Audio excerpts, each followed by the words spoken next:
হাসান আরিফ বাংলাদেশের লিগ্যাল প্রফেশনের একজন মহিরুহু ছিলেন। বাংলাদেশের অনেক অনেক লিগ্যাল অ্যাক্টিভিজম যেগুলো মানে আপনার ডিসেন্টিং ভয়েসগুলো বা ডিসিডেন্টদেরকে উনি ডিফেন্ড করেছেন।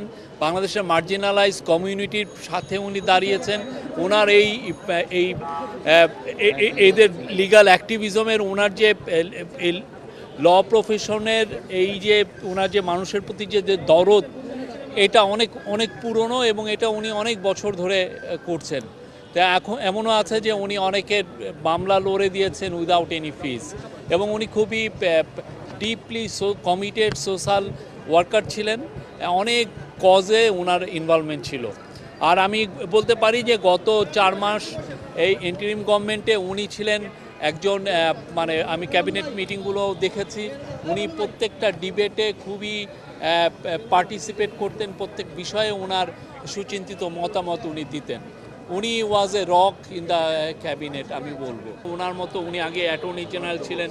ওনার যে এক্সপিরিয়েন্স, ওনার ওনার চলে যাওয়া তো এখানে ওইটা পূরণ হওয়াটা তো খুবই টাফ, ঠিক না?